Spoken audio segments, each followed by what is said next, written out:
Hey guys, so today we have Natalie. Welcome, welcome. Hello. And we're going to get into some just topics that seem to be common things that happen that we think is just what happens and we can't do anything about it. One of those topics that we're going to talk about is leaking with exercise and all the different symptoms and things that happen or don't have to happen for that to go on. We feel like it's very common, and that's just what happens as we get older after we have kids or whatever the case may be, whatever we tell ourselves, but it's not true. There's so many things that you can do to stop this. And we're going to talk about it today. So, welcome, Natalie. Yeah, thanks for having me. I'm excited to talk about it. So, tell us a little bit about the symptoms, common things that happen with leaking with exercise. Yeah, so leaking, the medical term for leaking is known as urinary incontinence, right? And so that can actually happen in a lot of instances, like not even with exercise, even like when you're sneezing or coughing, or if you're laughing too hard. If you are, somebody told you a really good joke and you start laughing, you pee a little bit, like that can happen sometimes. And so you'll find that it's also common in exercise, unfortunately. But yeah, so some of the symptoms that kind of let you know, okay, this is probably something that I'm having is whenever, let's say, you're lifting a heavy object like dumbbells, maybe you're doing bicep curls or even you're doing squats. Um, Typically, what you can find is whenever you're really exerting yourself, you can have leakage. And part of the problem, and I feel like a lot of us can relate to this, is that we forget to breathe when we're exercising. And so we're holding our breath. I see so many people, at the gym, and I don't know if you can relate to it. Yes, I can. Especially the big macho guys that are, Yes. like lifting over 200 pounds, like while they're doing a bench press or something. I pass by them and their face is just so red, like their jugular veins are just popping out. I'm like, oh my goodness, does somebody have a spotter? Like, No joke. Is he going somebody to help? pass out? Yeah, like, do I need to intervene? Hold on. But yeah, and so we forget to breathe. And so that, as I'm sure we're going to dive into in a second, is just the cascade effect for all of the symptoms of leakage. Yeah. And what are some of the common frustrations that people have? I mean, I can imagine because I know when you go to a doctor or you talk to a friend, they're saying, oh, that's normal. That's just what happens as we get older. Or that's just what happens after you have babies. They Oh really, yeah. truly think that that's the case. But what are some of the frustrations that these clients typically hear and feel? Yeah. Yeah, no, great question. I mean, again, I think you nailed the biggest one on the head in the sense of these people go to their doctors and tell them, hey, I'm experiencing incontinence with doing XYZ. And their doctor just kind of says, yeah, like, well, you're getting older. And, or, if it's a woman, like, oh, well, you have had like 3 kids, like that's common. So I can refer you to getting, like pads. They essentially just point out, like, oh, you can go to the store and wear pads to kind of prevent um from peeing on yourself, essentially. And that's kind of just their fix all, like, okay, next patient, essentially. Um, and so whenever you're told over and over again that, oh, this is normal, like I can expect to experience urinary incontinence as I get older. That's just part of getting older. If you're told that long enough, you're going to start to believe it. Yeah. But the problem and the thing that frustrates me the most is that I know that it's common. We all know that it's common, but common doesn't equal normal.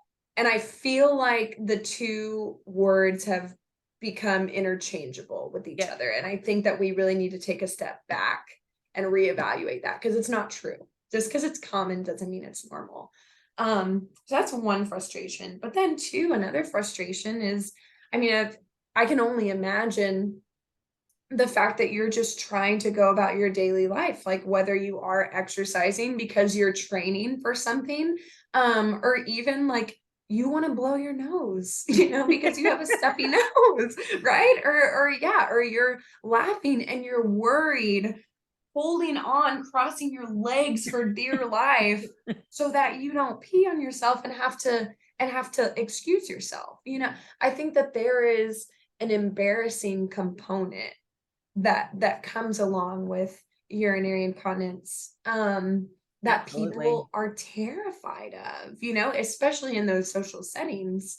Um, and so I think that's another frustration of like, okay, am I just gonna have to be wearing like Depends or like those, yeah, just For the rest of my adult life. diapers, yeah, for the rest of my life, and I think that's another huge frustration of just people don't see a solution. They're not told a solution. They just kind of say, oh, well, here's a band-aid to fix it, but it's not gonna fix it, you know?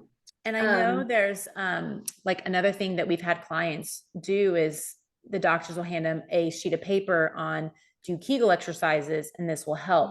So let's yes. talk about that too, because we know that that also is can make things worse. And Stephanie, you're it's gonna not set the me off. solution.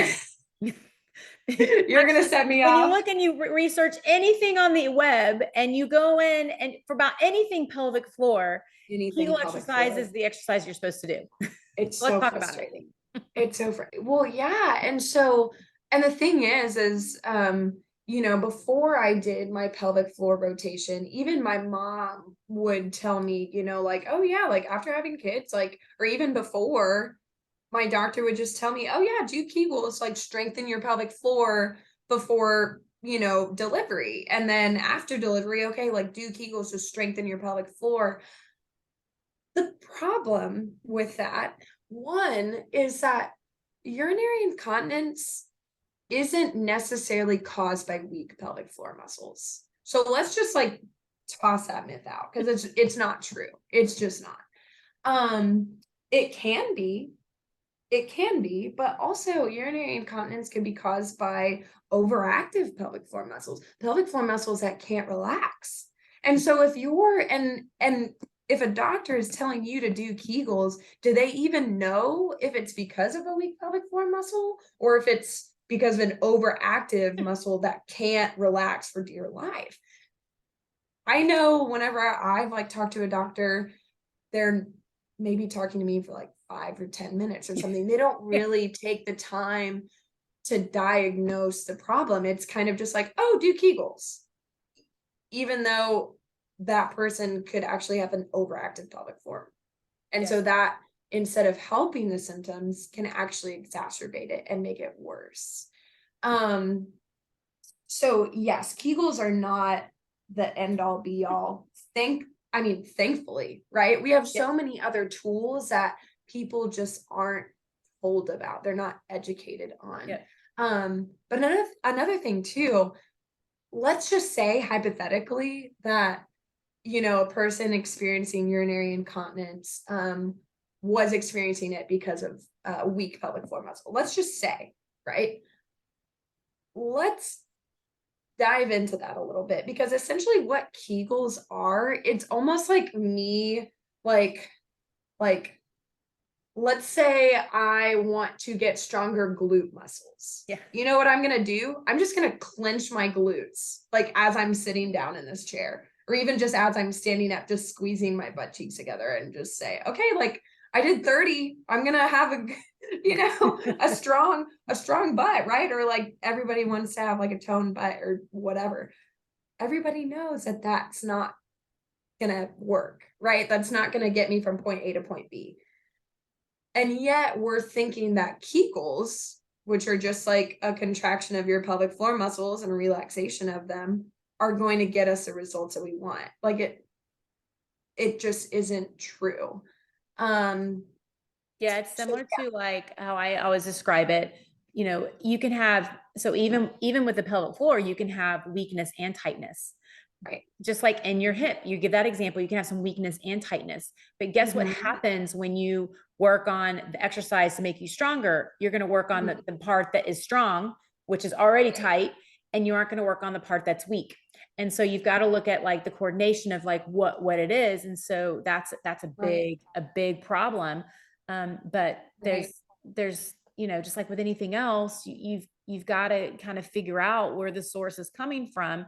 And Right. like what you said, I mean, doctors only have like 10 minutes with you. They don't have a lot of time with you. They can't spend Right. a lot of time with you unless you Hmm. get to someone, unless you're paying someone to spend a lot of time with you. Right. Then they're not going to be able to figure it out. And they honestly don't even know what a pelvic floor physical therapist actually can do for you, which is really sad. I think it's starting to change with some people, but we have a long way to go. Oh, absolutely. I'm very thankful that pelvic floor therapy is becoming more well known. Yeah. Um, and I'm optimistic, but I mean, heck, I have friends in medical school and physician assistant school, and they cover, pelvic floor and, women's health, and yet they are also told prescribe Kegels. And so I even had to tell a friend of mine during my pelvic floor rotation of like, don't you dare. If you ever tell someone to do Kegels, I will find you and I will scold you. But no, you're very right. So we know that Kegels aren't the solution. So let's talk about what is. Okay, Yep. so That you was my next talked question. about what, yeah, That was right? my next I question. read your mind. um, but yeah, so it is having a lot to do with coordination. And what do I mean by that? So if you think about it, I kind of referred to breathing earlier, or rather a lack thereof, and how that can contribute to urinary incontinence. And so, with that being said, really the first thing that I look at and that a pelvic floor therapist should look at during their evaluation with you is, how are you breathing? Are you a belly breather? Are you a mouth breather? Are you chest breather? Because we have what's called our diaphragm muscle, and that is our primary muscle for breathing. And it attaches, and Stephanie, but it attaches on our ribs and also like our mid back area, right? And so it kind of just sits right above all of your internal organs. And so if it's working correctly, if we inhale, it should move down towards our internal organs. And when we exhale, it should come back up, right? And as it's moving up and down, our rib cage should also fully expand on an inhalation and then fully not expand, but come back. um, and the thing is unfortunately, people aren't told how to breathe right. We don't know how. And like I said, some of us even just hold our breath because we just don't even notice it. And so the first thing you look at as a pelvic floor PT is, okay, how are you breathing? Are your ribs even moving? Can they move? Can they move? And that's something else that you evaluate. But the thing is almost kind of think of your diaphragm muscles and your muscle and your pelvic floor muscles, almost think of them as like married, right? Like if one goes down, the other one also wants to go down. And so what I mean by that is, when we inhale, just like our diaphragm moving down, our pelvic floor muscles will also move down if it's working properly, ideally. And then again, on exhalation, it should come back up. But the problem is that if we aren't breathing properly, our pelvic floor muscles, they're not going to move up and down like they should. And so we have this whole concept, well, if you don't use it, you lose it. And so if you're not using that full range of motion that your pelvic floor muscles have, it's going to disappear. And so over time, how that contributes to the problem is, you have your organs that should have your pelvic floor muscles act almost kind of like a trampoline, right? Like as you're moving and going about your day, like your pelvic floor muscles are able to support your internal organs, right? But if they lose that range of motion, instead of what should have been a trampoline, it now becomes almost like a concrete slab. And so your organs are just getting pounded and pounded and pounded onto your pelvic floor. And over time, our pelvic floor muscles, they just give up. They're like, I can't handle this anymore. Something's got to go, and it's not going to be me. Um, and so then we can have problems with leaking too, right? And so that's kind of the cascade effect. So again, part of that solution, okay, if we're not breathing correctly, let's like talk about what diaphragmatic breathing is, you know? And so educating patients on what that looks like and showing them what that looks like. And again, even having them place their hands on their ribs and kind of add some pressure to give that biofeedback to really retrain the mind and the muscles to work in unison, um, to then breathe into that and fully expand into that and then exhale. So that's the first solution is working on breathing, but we can dive more into, I don't know, the next steps if you want me to. I could go on forever. Well, I think that's a good starting place because that's ultimately, especially when it's just leaking, like little small leaking, it's more likely that a pressure issue. So Mhm. solving the breathing issue can definitely help with is a good first step. And then after that, if it's not solving it completely, then that's when you go into what's tight, what's weak, and figuring out those Mhm. pieces as well. So, but I think Exactly. that gives us a really good start in understanding everything and why it happens.